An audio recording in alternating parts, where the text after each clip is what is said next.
Get started. We'll have a prayer. If everybody can take their seat. It's gonna bite you. If I leave. Get this show on the road. Let me start us off with a word of prayer. Father, what a wonderful day you've given us.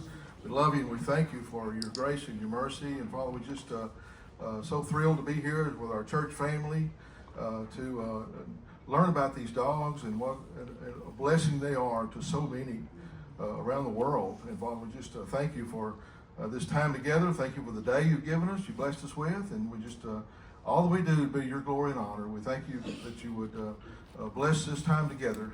We could fellowship with one another and enjoy the food, and just maybe we ask that you bless this food to the nearest of our body, and we lift you up, and you are worthy of it all. In Jesus' name, amen. Amen. Okay, if you want to come up, each sandwich has your name on it. It should be on the form, so let's y'all come on up and get your sandwich, and we'll start eating, and then we'll get on with some other things later on.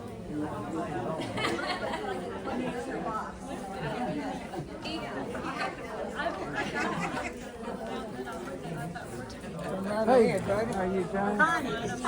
Wash your hands after petting that dog.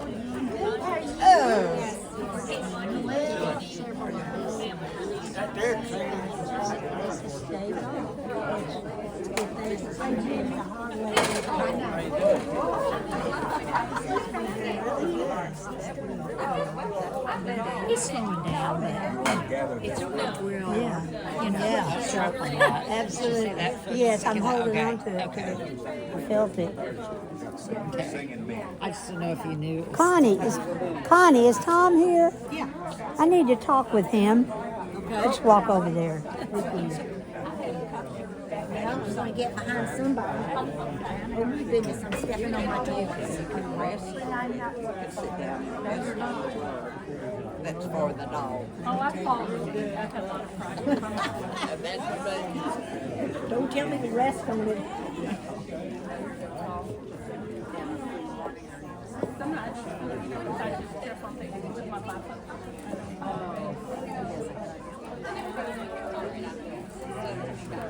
How are you? Good. How are you? Well, we're going to be better.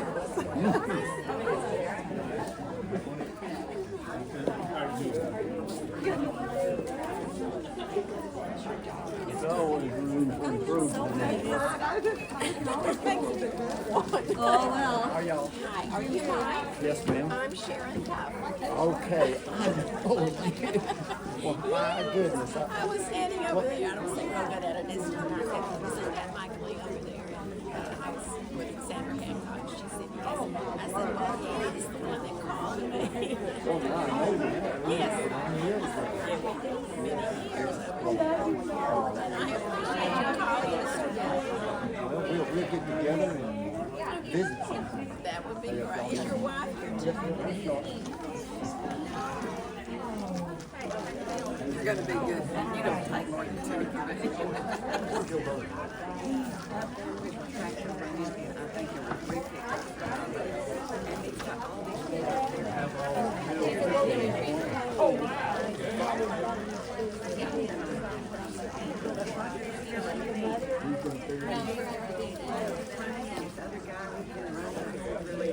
He's got them all up. And all of them are sitting. They raise their arm down. You come. No, he can use help.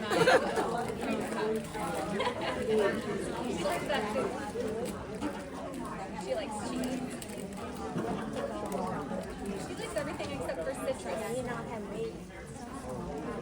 No, I didn't.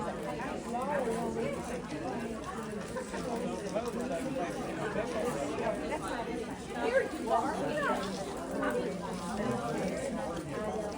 Yeah, I give my dogs carrots, but they don't really, like if they're really warm, they'll chew the left. They have to be pretty good. Right now I have about a dozen in Texas. Total? 7. Yeah. No, Okay, you got it.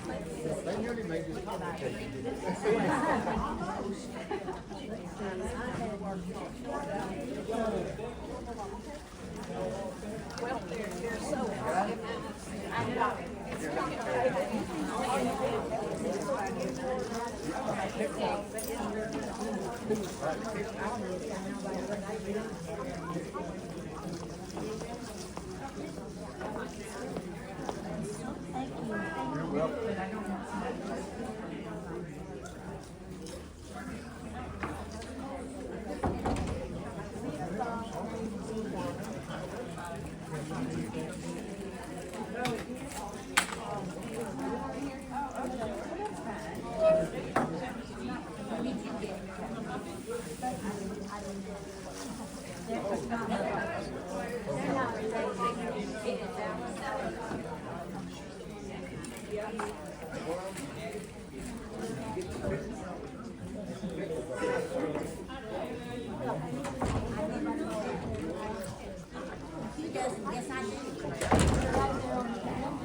you tested the sound for the video?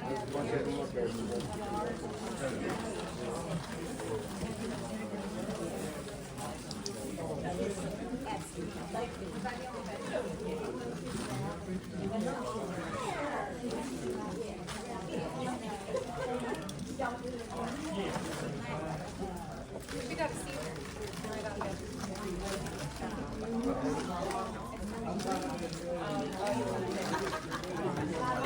We're not picky. In mine, it turns into a veggie if I take off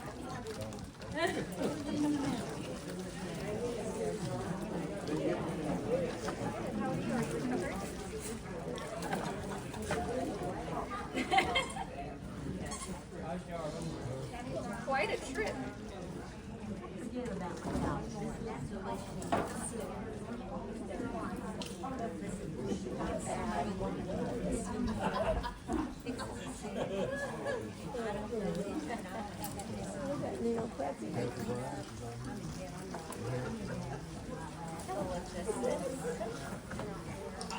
We're green.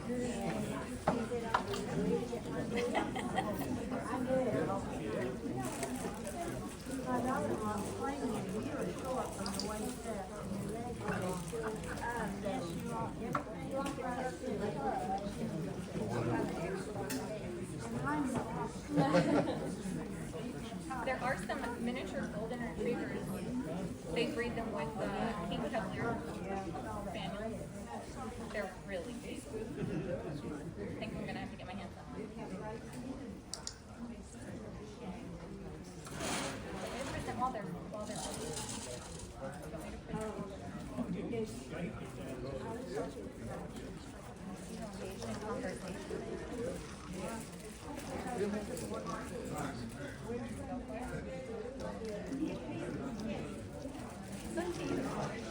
I'm in a rush.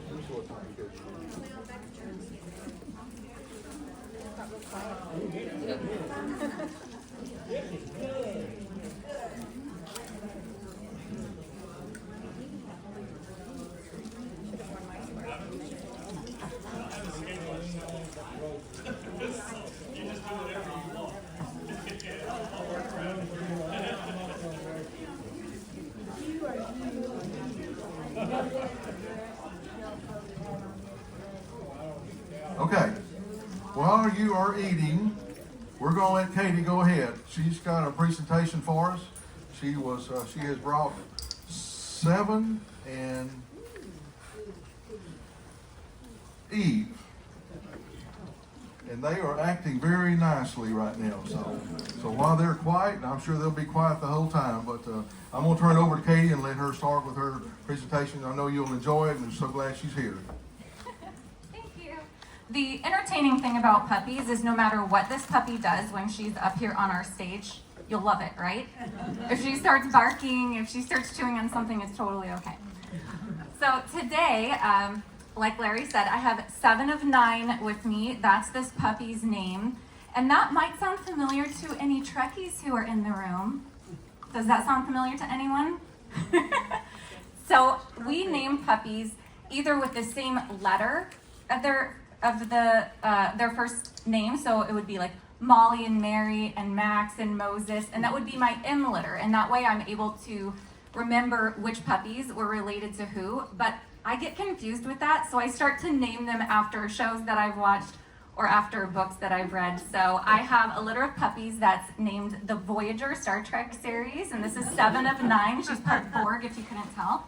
And then I also have Eve over there, and Eve was named Eve because she was the mother to start our Golden Retriever program, and I'm sure you can figure out where I got that name. Many of you came today because you love dogs, but this organization, Little Angel Service Dogs, it's not just about dogs.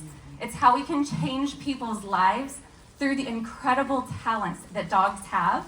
And as dog trainers, we're honing in on all of those gifts that they have. As an example, a dog can smell millions of times better than any of us. So when I go outside in East Texas and I catch a whiff on the air, I think, I think there's a chicken farm somewhere around. Well, the dogs can smell things like a seizure that's about to happen, or they can smell if your blood sugar is dropping or if it's rising. They can smell lots of chemical changes that are happening in our bodies, and we just have to train them to recognize those scents, to give us a signal that they recognize those scents, and then we give them a treat. So it becomes a really fun game for them. I'm gonna play a video for you that shows you all the different things that we do at Little Angel Service Dogs, and I'm going to give you a training demonstration today so you can see the beginning steps of how we train a dog to recognize seizures in someone.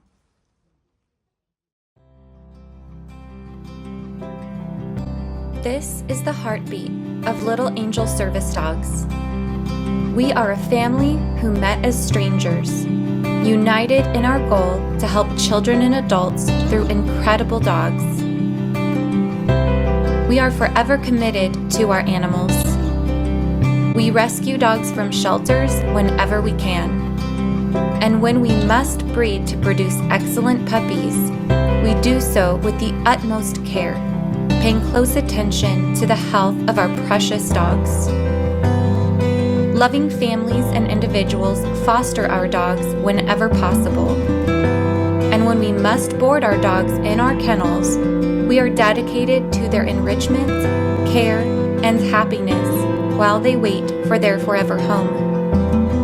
We never turn our back on a dog who should not be working as an assistance animal. Nearly 30% of our dogs would be better off as a pet or emotional support animal. We continue their training until they are prepared to be matched with the perfect family. We are committed to each and every dog in our care for life. We care for our recipients. We put the interests of others above our own. We believe all people should be treated with dignity and respect. We recognize that our recipients are people just like you and me, who need compassion and a helping hand. Not only are we committed to our dogs for life, but to our recipients as well. We will never leave them or forsake them, and will always remain available to support them through the years with their assistance dog. Our dogs give strength to families, enrich the lives of children, and provide independence to adults living with disabilities every day. We have led the way in actively training dogs to recognize and alert to seizures through scent. This has taken decades of research, relying on science, our knowledge of animal training, and the amazing abilities of canines. We help civilians and veterans alike, regardless of the source of trauma in their past. Our dogs keep children with autism safe and literally open doors for those with mobility impairments who cannot. We invest wisely and responsibly. Every dollar that is donated represents the love and care of our financial supporters, people just like you who want to work with us to provide a life change through these amazing dogs. We spend our money only where it is needed. A single puppy requires many skilled hands to raise and train it into a highly trained assistance dog who will help rather than hinder someone who is struggling with a disability. This requires years of labor, proper veterinary care, nutritious food, and training supplies. Our dogs and recipients are kept comfortable at our peaceful ranches, rich with nature and love. We constantly seek and welcome volunteers to help us in our cause, which save funds while providing more loving hands to socialize our dogs. Little Angel Service Dogs. Together, we are changing lives, one dog at a time.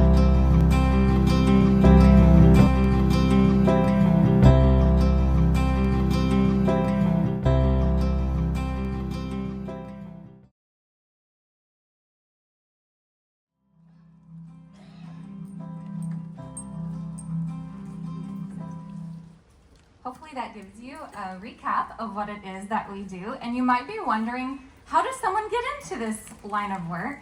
Most of the people you know that have said, oh, I train service dogs, they're usually fosters. So these are volunteers and they go and donate their time. They have a puppy live with them and they work with that puppy over the course of about a year. We also have dogs that go into our prison program in Northern California, and the dogs are there for about a year, and we show the inmates how to work with the dogs, which creates a life change in them as well. They're able to give back to the community. Many of the inmates that are there, they have never had love reciprocated to them. And the dogs get to go in there and they can receive that unconditional love back from the dog. They can hug that dog. We are working in a program that's just a women's facility, so many of the women are in there and they're taken away from their families, from their children, so they don't get to be there when their children grow up. And so they get to love on this dog as they're being rehabilitated. And they're able to give back to the community when oftentimes they've taken away from the community. So we find that that is just such a beautiful ministry. But anyone that's involved in our program is able to help in a lot of different ways. There's a lot of different ways that people can get involved in it. When I first started doing this was back in '98, I went to school to train police dogs. I thought that's what I wanted to do. Way back then, the internet wasn't much of a thing when you're trying to figure out what it was that you wanted to do. I actually went to school for a year as a music major, and then I thought, I don't want to be a teacher of music, and instead I became a teacher of dogs. I didn't know that's what was going to happen, but I went to a school full-time for 3 years, 5 days a week, 8-hour days, learning how to train dogs in a lot of different disciplines, thinking that I was going to get out and train police dogs, because back then that was the main way that you would be a dog trainer and receive an income for it. I tried to be a veterinarian after having to euthanize 2 dogs. I said, nope, that is not for me. It was just too much of an emotional process. I've learned how to make unemotional decisions in my life, and it turns out that what we do actually is a very emotional process because we cannot help everyone that needs a service dog. When I was going through the school, one of the disciplines that I learned other than showing dogs and competing with dogs and the police dogs and bite work and things like that is helping people with disabilities. And so when I graduated from that school, I started training dogs just out of my garage. I had a handful of volunteers. I had 10 volunteers that would meet me at a local park every month. And then it grew and it grew because there's so much need for service dogs. And some of this went over in the video already, all the different ways that service dogs can help people. We can train autism assistance dogs. So if there is an adult with autism, it looks a little bit different than if there is a child with autism that might elope. But the dog can keep them from eloping.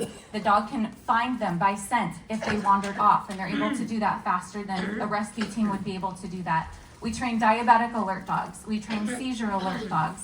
We train psychiatric service dogs for civilians as well as veterans. We train mobility assistance dogs.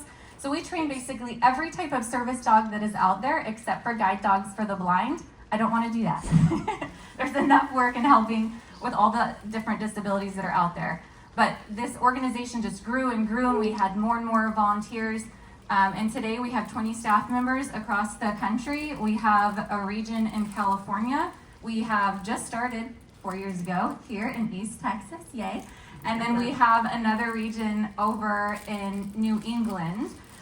Altogether, we have 90 dogs in the program, 70 if we're looking at Little Angel service dogs.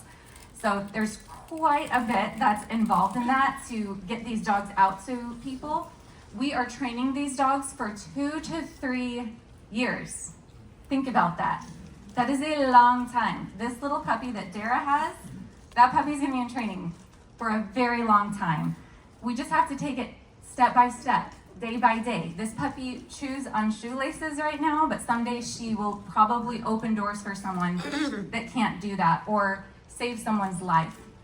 So if I talk about the different ways that the dogs can help, I'm going to be focusing on seizure alert today because this is something that most people don't know about and it's fascinating. So going back to how dogs are able to detect scent, look at this dog's nose. It's long. She has a very long nasal cavity, and inside of her nasal cavity are lots of bony crevices. So when she's taking in that scent, it holds the scent longer, and she's able to discriminate the different scents. The olfactory center in her brain is vastly larger in comparison to mine. And if you look really closely at a dog's nose, you see they have little slits on the side of their nose. And that's so that they can breathe out without disturbing a scent trail. So literally they can smell things millions of times better than we can, and they can tell if someone is about to have a seizure. Our job is to see if we can get the dog to care about the seizure. Some dogs will naturally care about that. So this takes me back about 15 years ago when we knew as an industry, some of us, that some dogs naturally alerted to seizures. So this would be a dog that gets real clingy with their person. They might bark at them, they might stare into their eyes, they might crawl up into their lap. And so I'm thinking, what is it that's allowing the dog to know? It's not magic. It's probably science. If there's some way to prove this, what can we do to try to determine what it is that these dogs are picking up on? And so I thought, well, maybe it's scent. Let's just try it. And I thought, now why is the dog acting this way? Well, I knew that the dogs that are clingy and barking and getting up into someone's lap and staring at them very intently, those are stress behaviors. Some people would see that happen in their dog if a thunderstorm is happening. Some of you have seen that in your own dog.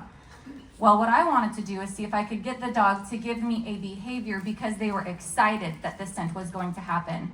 So I started to look at all these dogs that naturally alerted to seizures, and I thought, okay, this dog is anxious by personality and demeanor. It has a very close bond with the person that's having a seizure.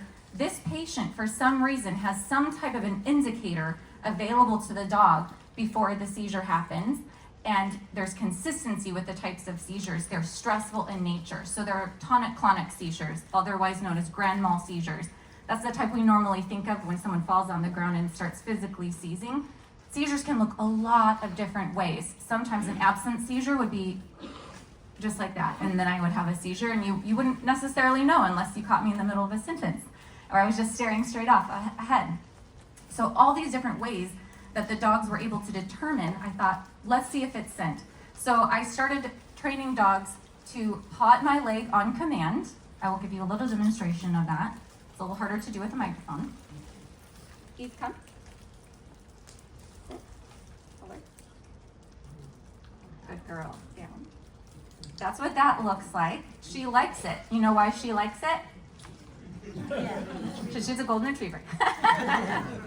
The way to her heart is through her stomach. So I would play this alert game with the dog, and then I would tell the person, only play that alert game with the dog after you've recovered from the seizure. And we started to see that the dogs would start to play the alert game. They would paw at the person's leg before the seizure happened, in many cases.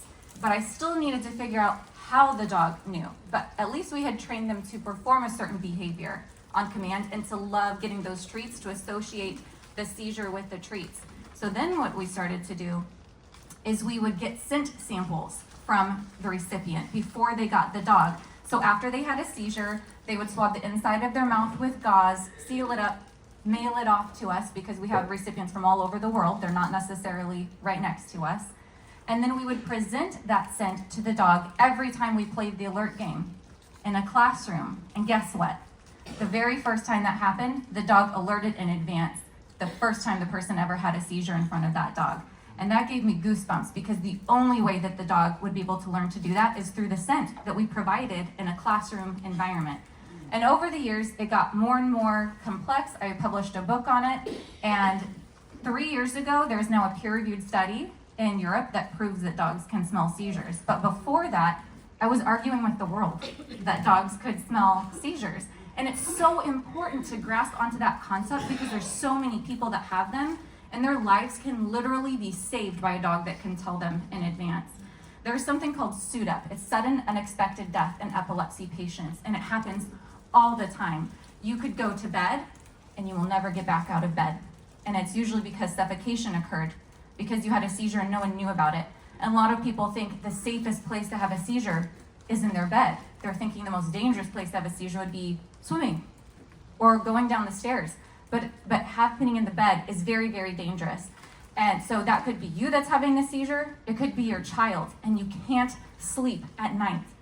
It brings tears to my eyes to think of our recipient families that are going through that, because they anytime their child moves, they immediately wake up so that they can make sure that their child is okay and that their child is breathing. Sometimes seizures need rescue medication. If it lasts over 5 minutes, that can kill them too. They stop breathing. And there's brain damage that happens. It's so horrible. People can also die from drops and spikes in blood sugar. There's lots of different things that happen, and the dogs can tell you in advance. They can go get the parent, paw at them and say, the seizure activity is happening. So if this patient was hooked up to an EEG, it would start spiking and saying the seizure is happening. But you could be talking to the person and they're not seizing.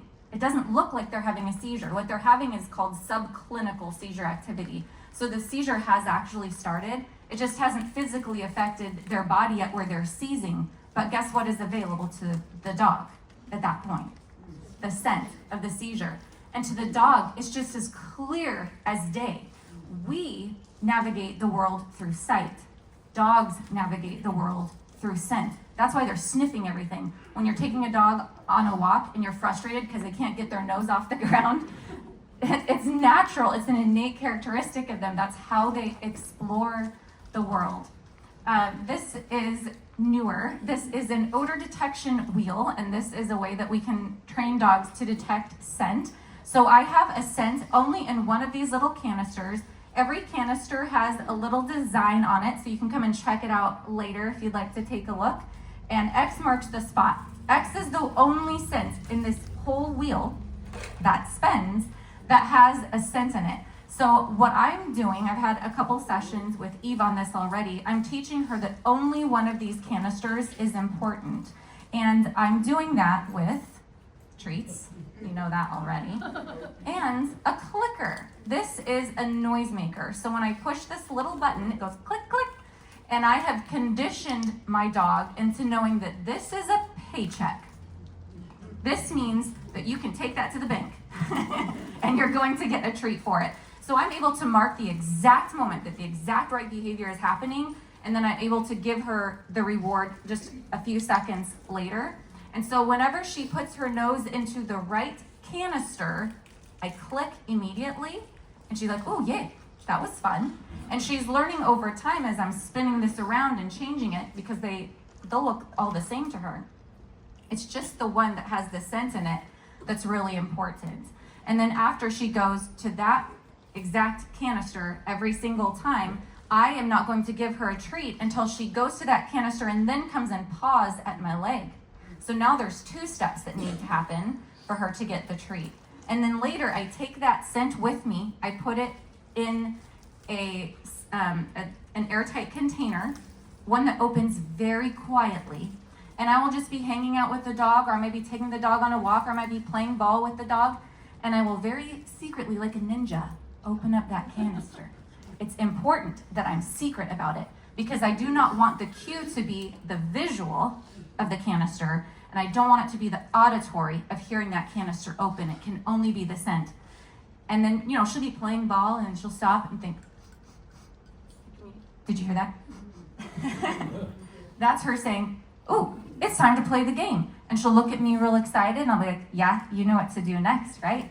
She'll paw at my leg. And then I have trained the dog to alert to the scent of seizures. Then the dog goes and lives with the recipient, and then they play that game after the seizures happen. But with a handful of the dogs, they're able to alert in advance the very first time the recipient has a seizure, and they alert every time based on when that subclinical activity happens. So for some people, it might be 18 minutes in advance. Can you imagine having a condition that could kill you, and you're told 18 minutes in advance to prepare for it? You can call for help. You can protect yourself. You can take medication. You can put on a helmet. You can put on a mouth guard. You can do so many different things. But we also train the dogs to help in other ways. I have an assistance dog phone over here. I know it just looks like a yellow button. So when I tell people that we train dogs to dial phones, you're thinking they're going over and like knocking your receiver off the hook. That was me pushing the button. And they are dialing 911. No, all they have to do is push this button. And it is programmed with another device to call emergency services for you. And it could also, it doesn't even have to call emergency services, because if you have seizures all the time, this is just a regular part of your life, ignore that. You don't need EMTs showing up every single time. You just need your neighbor to know, or you need your spouse to know, and they're at work or whatever it is. So the phone can be pre-programmed to dial 3 different numbers in a row, and it will keep calling those people over and over again until someone picks up the phone and dials 5. It's kind of like Life Alert. Raise your hand if you know what I'm talking about. Life Alert is also really great. Those also now come with fall detection. So if someone is just walking along and they fell, it's going to immediate fall. It's going to immediately call basically a call center for you and let someone know that you are not well. But the dogs are able to do this with a phone in a lot of different scenarios. So I'm going to show you a little training session. I'm going to put this down because when I'm talking to my dog in a training session, my voice is not amplified like this. I'm also usually not holding a microphone, so that's a little strange to her. I'm going to put this down, but you'll still hear me. I'm loud.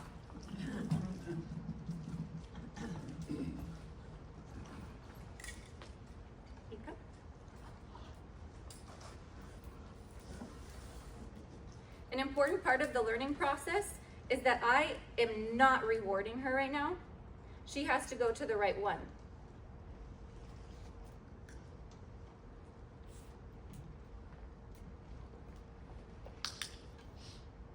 So now you know which one it is, right?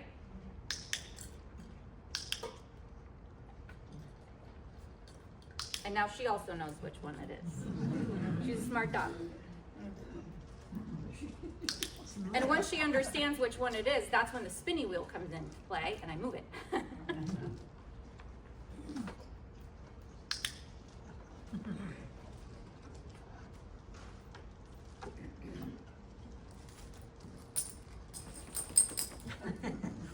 Feels good to have that leash off. Okay, now I'm going to start asking her to paw my leg whenever she goes to the right one. So now it's going to become a 2-part sequence.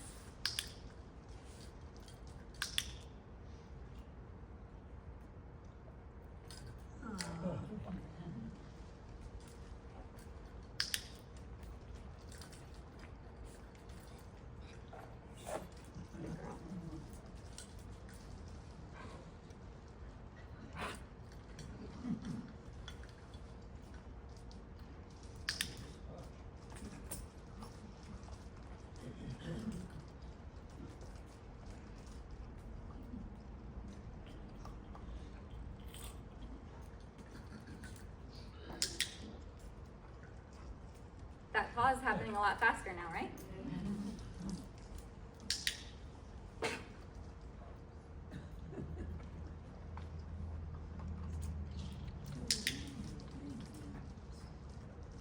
Good girl. I'm gonna wait this one out and see if I don't have to click. No. Wrong game, wrong game.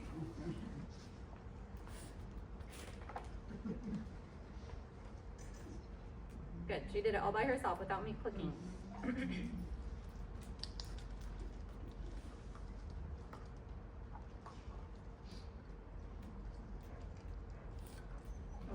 retriever wheels are turning. Down. So you can see that's a game, and how it would morph into her telling me that a seizure is about to happen. And with this game, I'm going to start just by holding it out. And if she shows interest in it, I'm going to click, and then I'm going to give her a treat. Eep.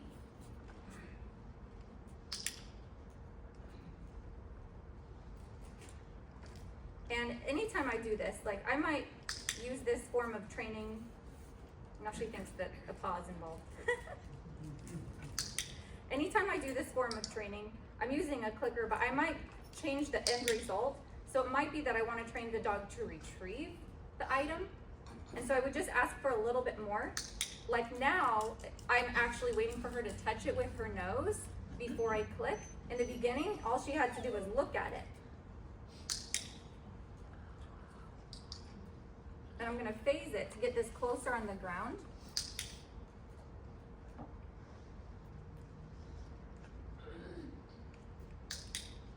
Because I want to keep it as similar as possible.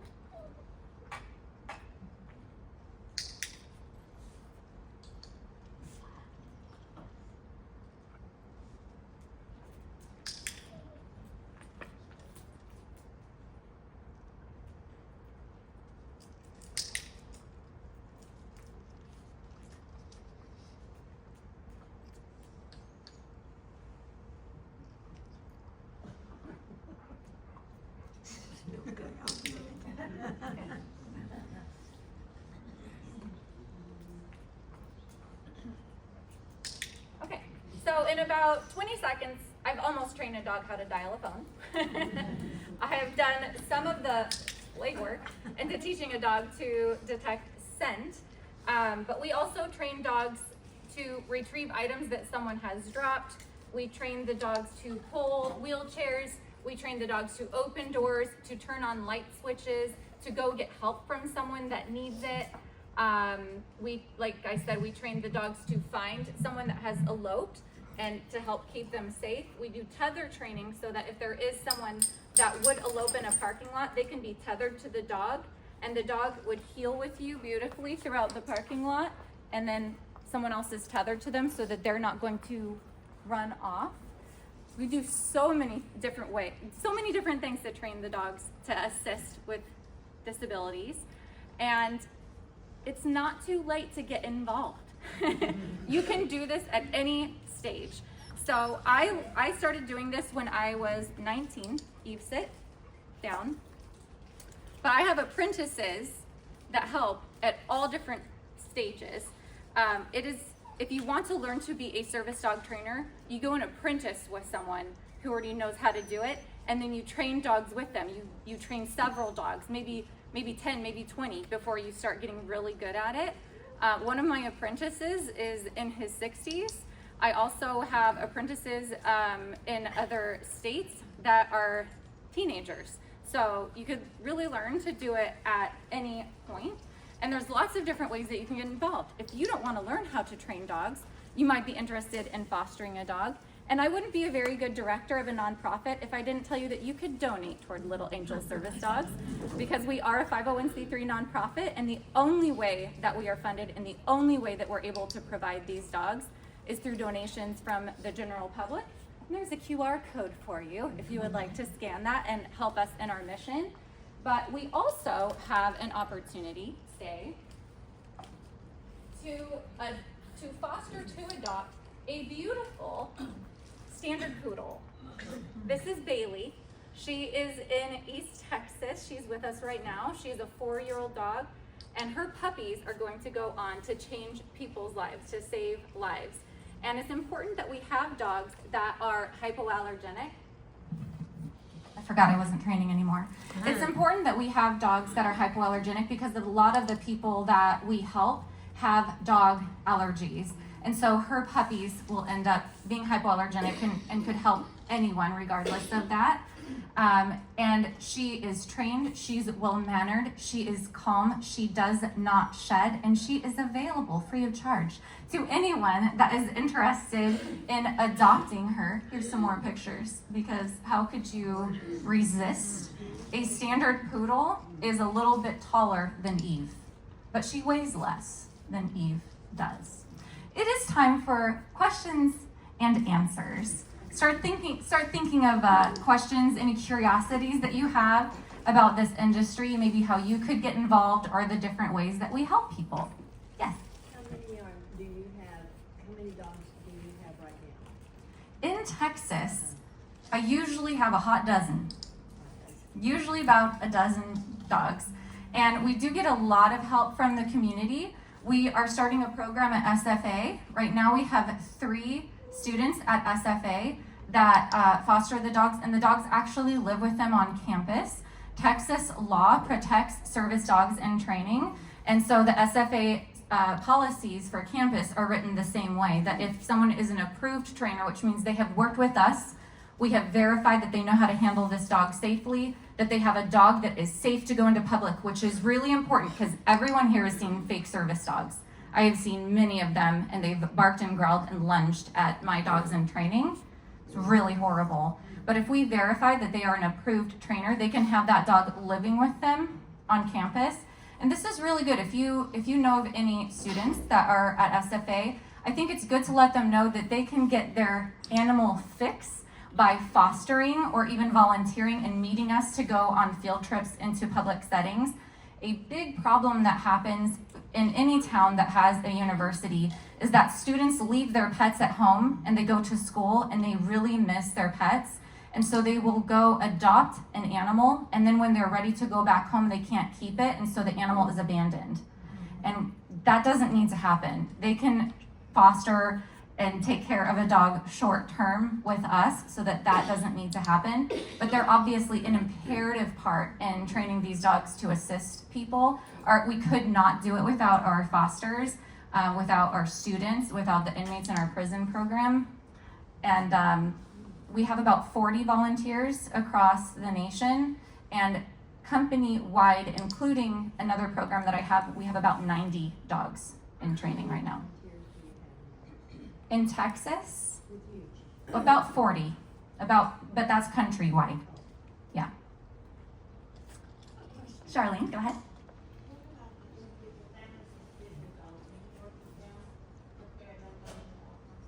Yeah, so her question is basically what work is involved with someone that is receiving a dog. Unfortunately, because there's so many people waiting to get a dog, we have over 200 people on our waiting list to get a dog. And it is common industry-wide for people to be waiting 5 years or more to receive a dog, because not very many people know how to train service dogs. I mean, 2 to 3 years of training. I could tell her to do a downstay and I could go to my car and come back and she would still be here. It is a very, very high level of training, which is absolutely necessary in order for the dog to be well behaved. Once I went on a train trip with my mother, and we had a service dog there with us. I was taking it to the recipient, and on those train trips, they have dining cars with the nice white linens that go down to the floor, and you have to sit with whoever is there because they're gonna fill up those tables. So we're in a very narrow line getting onto the train, and there's a lot of people behind us, and I've got the dog, and we go sit down at a table, and I get the dog to go underneath the table and do a nice downstay, and then another couple sits down with us. And I didn't think to mention to them that there's a dog under the table. So we get up and they go, "Oh my goodness, I didn't even know there was a dog under there. I thought you were playing footsie with me."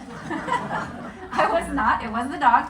But those are not the footsie part, but the other comments are what you should expect when you have a service dog out in public. I didn't even know that they were there. So 2 to 3 years of training for the dog, but then when the recipients come into town, they're going to be staying in whichever region. So if they come to Texas, they're going to be here for 2 weeks where we meet with them every single day to learn how to work with that dog. And then we follow up with them daily through phone calls and texts every day for a month. And then at least every week for the next month. And then once a month for the first 6 months. And then again at 9 months and 12 months. And then every year after that, because dogs, just like humans, we aren't perfect. We make mistakes. Sometimes we're tempted to go do something else, not to walk the narrow path.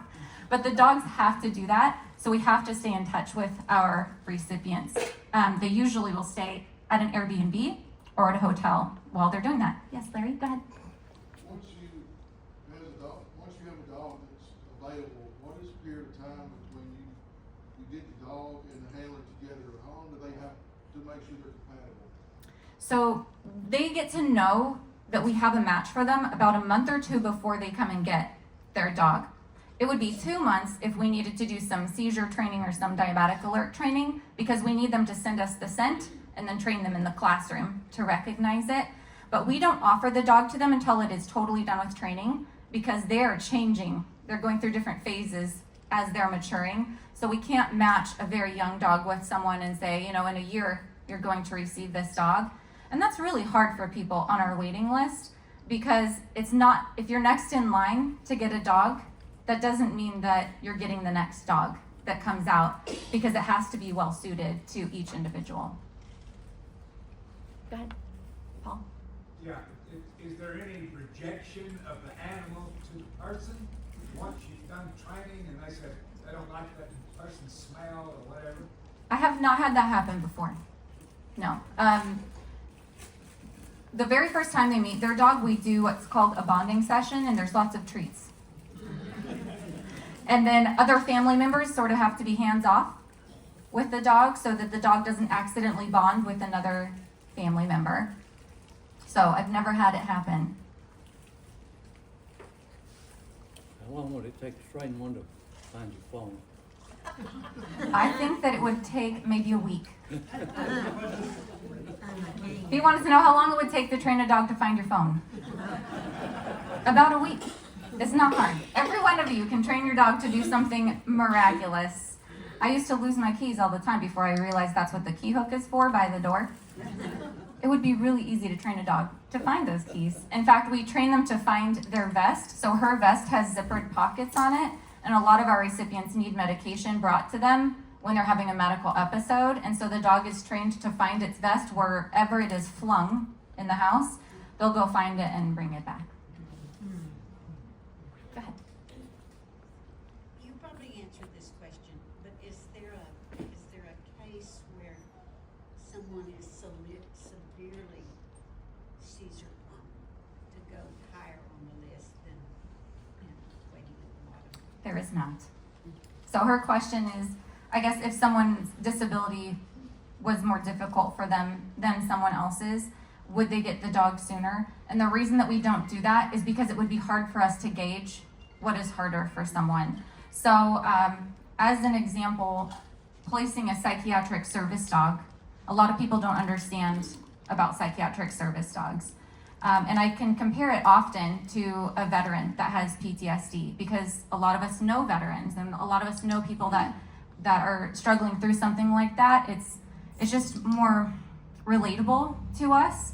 But people have PTSD because they're civilians. In fact, there are more civilians that have PTSD than there are veterans from many, many different traumas.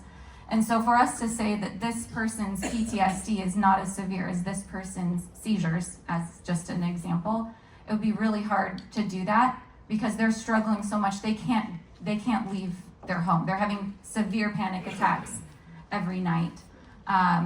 They can't go through a store and just walk around a corner, because when they were deployed, or maybe they were just walking down an alley, when they turned that corner, that's when they were attacked.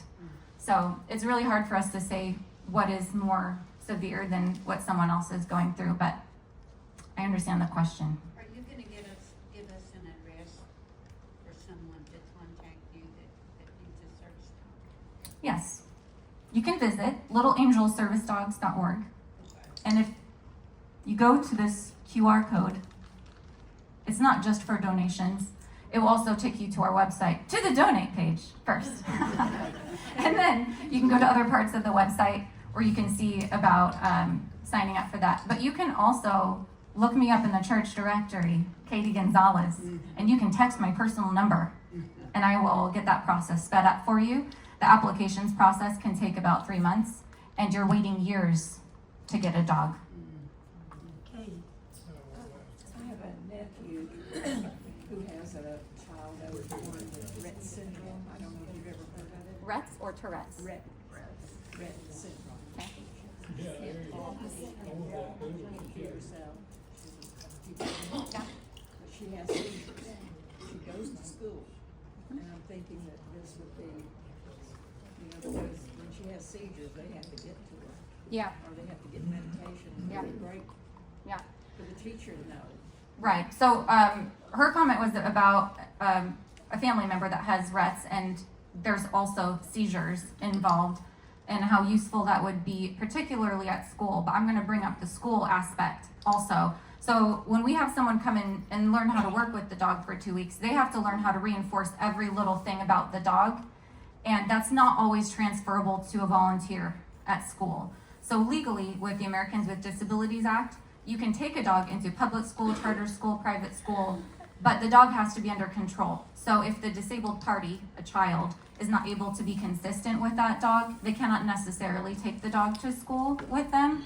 Sometimes there is a volunteer in the classroom, even if there's someone assigned, like as an IEP or a one-on-one aide, it's not written into their job description to handle a service dog, so it's all voluntary if they wanted to do that, but they would often have to come to the 2 weeks of handler training to learn how to work with the dog, because a school is one of the most distraction-filled environments that there are.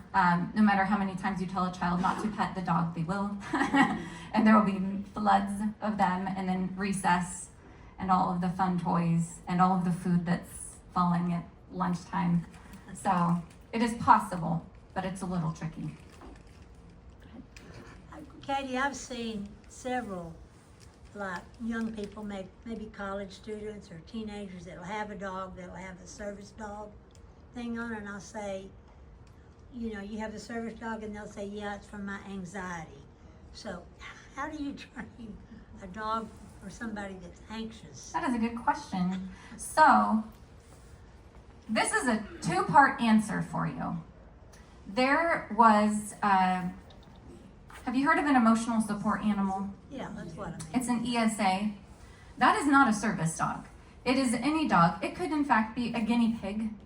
It could be any animal that helps to reduce your anxiety, as long as a doctor writes a letter for you. And that allows the animal to be in pet-free housing, but it does not allow it to go into public spaces. So in May of 2010, the federal law, the Americans with Disabilities Act, changed, where it no longer allows emotional support animals to go with people into public. And the DOT, the Department of Transportation, very recently, just this last year, has a new form for service dogs where they have to verify that they're individually trained to assist an individual with their disability. So if it is an emotional support animal, it is not allowed public access. However, if someone has a trained psychiatric service dog and it is trained to alert them when they're starting to have a panic attack or a flashback, or if it is trained to provide deep pressure therapy, which can help regulate and help ground them. So I'll use PTSD as an example again, but it doesn't have to be PTSD. It could just be severe anxiety. But if I have PTSD and there's just a certain sound that goes off or a certain smell that goes off, a lot of us are fortunate, like if we smell cinnamon, we're like, it's Christmas time, and we just get like all those fuzzy feelings. Well, that a completely opposite thing could happen if there was a certain smell available during a very traumatic episode. So there can be a lot of different triggers that would cause a flashback, and that person is in a completely different time and place, and horrible. Like they can't breathe. They're just trembling uncontrollably. They're just not present at all. And a dog can recognize that and come and gently paw at their leg, which interrupts it for them. They're like, okay, here I am. This is where I am. And then they have the dog provide deep pressure therapy, which can help ground them. Like, this is where I am. This is the present. That event is not happening to me right now. Sometimes they need to excuse themselves from a certain environment. So I'm not at all downplaying people that would have a dog for anxiety. It's the level of it. There are a good number of people that will have a fake service dog because they want to have their pet with them. And that is so wrong. And mostly it's wrong, not just because it's taking advantage of the laws that are there to protect people with disabilities, but because those dogs are usually not trained. and you can tell, like they're barking at your children. I've seen a lot, and I wouldn't like to say I'm a paranoid person, but I like to place my bets where I know I'll win. And I am very nervous around dogs that I don't know with my children because they could be bit so easily. And so people are taking a dog that is not conditioned to be in public. It does not have the temperament to be in public, has no training to be in public, and people are getting bit and they're getting hurt. The dogs are like urinating and defecating inside. They're jumping up on people, knocking people over.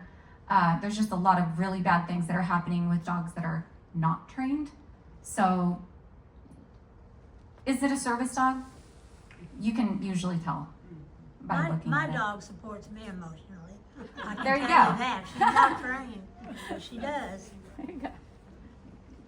Do you use our church facilities for your thing? And Excellent question. How do you use them? And what other facilities in town? And why do you use them? And what other facilities in town do you use? Excellent question, Tom. I'm glad you brought that up. First Baptist Church is kind enough to let us use these facilities because we need access to elevators. And there's not a whole lot of elevators here in Nacogdoches, but the dogs have to be able to learn how to. It feels different when you get on an elevator. My kids love the way that it feels. They want to push all the buttons. But we have to get the dogs comfortable going in there. We have to find a lot of stairwells, and there's a lot of inclement weather. I'm from California, if you couldn't tell by my accent. I'm not used to all the rain, so it's very useful to have a roof over our heads if we need it. But you will see us out in public quite a bit with our dogs, not just here, but out and about, because we have to get the dogs used to shopping carts and Mylar balloons and commercial fans and a kayak that's standing up on its side or a fake deer that's sitting over here, and like there's just so many different things we have to introduce the dogs to. So when you see us out and about, come and say hi to us. If the dog is wearing a vest that looks like this, it's one of ours. And if it's not well trained, it's not one of ours. But you should not go pet the dog. Today you're allowed to pet these dogs. But in general, we ask that people not pet dogs because if they are pet too often or like not told to take a break first, it distracts them from their future handler and they just want to say hi to everyone. Yes, Tom, what's the other question? Can you train the Celebration Choir members to I already told James, I don't train humans. I tried. I have a long thing. I tried to get my husband to put his laundry in the laundry basket. I'm like, I'll just put the laundry basket over here and then I'll move it and then I'll move it. Nope. He just went out of his way to throw the socks somewhere else. Maybe if you use that yellow button. Yeah, maybe. The clicker? And give him a little clicker. Yeah, maybe. Give him a treat. I know. I'm not fair to him. Larry, go ahead. You're talking to a group of senior adults here, and some more than that. But anyway, how and when do you know how to retire the dog? When they start to slow down. But we have to do it with grace.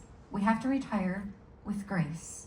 It's not just a very sudden cutoff and no more, because they like to go out. They like being with their person. They have a bond and they have a certain quality of life going out and about. So we slowly merge them off. So when someone's dog starts to slow down, a recipient usually gets back on the wait list and they get a different dog, a new dog. We do not take the other dog away from them. That is their family. And some organizations do. That is another story. We will not do that. And the older dog will work for them less and less, kind of like on their own schedule. They want to take more naps. An adult dog sleeps 16 hours a day. She is asleep right now. If you're watching closely, you will see her in REM sleep. Like her little eyes will be twitching. She'll be like chasing a squirrel. One of her favorite things to do in her sleep. How am I doing on time? Good? One of the questions? Okay. I heard another question.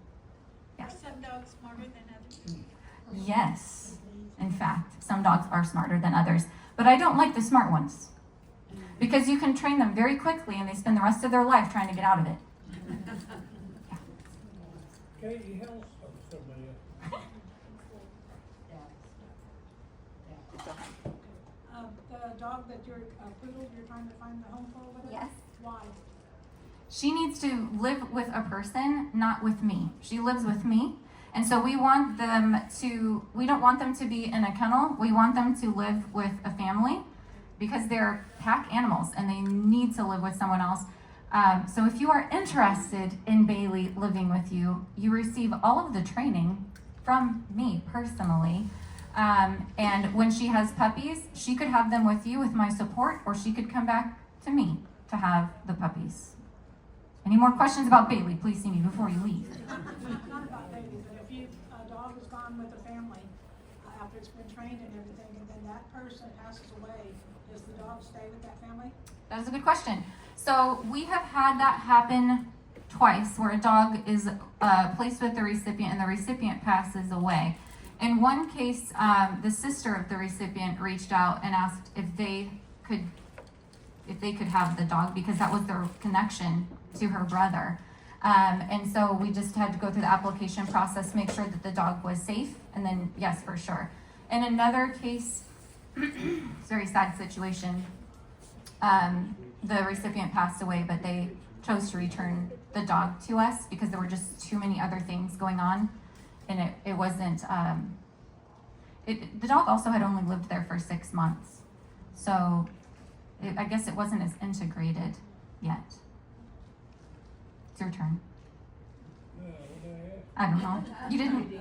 Oh, about the, as they get older, they sleep more, right? Yeah, that's normal. Okay? To sleep more when you get older. But when they're younger, they don't sleep as much. Actually, not necessarily. It depends. So this little puppy, 7, she sleeps about 18 hours a day. It takes a lot of energy to grow. Once they're done growing, at around 8 months old, they're not going to grow as much anymore. Then we're about 16 hours a day. And then it varies per individual. Yeah. I do like a dog that sleeps in because I like to sleep in. Yes, go ahead. Do you have training groups in the Houston area? No, we don't. But if anyone was interested in fostering in Houston, we can make that work. Just gonna involve some driving time. Any other questions? I love all your questions. Do they have to pay for the dog once they get it? There's a $500 deposit that they have to pay to show their investment, and then we ask that they pay or fundraise. Most people fundraise to get the dog because most people can't write a check for 2 to 3 years of training. Yeah. Any other questions? Do you encourage the treats their whole time? Yes, we do. They need the reward in order to work. And I've had a misconception of, well, I don't want to bribe my dog. And I don't want to have to give them treats forever. I want them to do it because they love me. Have any of you, when we volunteer, we're still getting something out of it. It's helping our heart. I would like to say that dogs are that selfless, but they just don't work that way. They want the treat. So, yes, you do need to have treats forever for them, but you don't have to wear a treat bag. It doesn't have to be part of your regular outfit. It's part of mine today. But you notice I don't wear it on Sundays. So we recommend that you keep treats in your home, like up on shelves and things. So if you called the dog or if they alerted or something, you can give them a treat. Are we done? Are we done here? Thank you so much. You're welcome.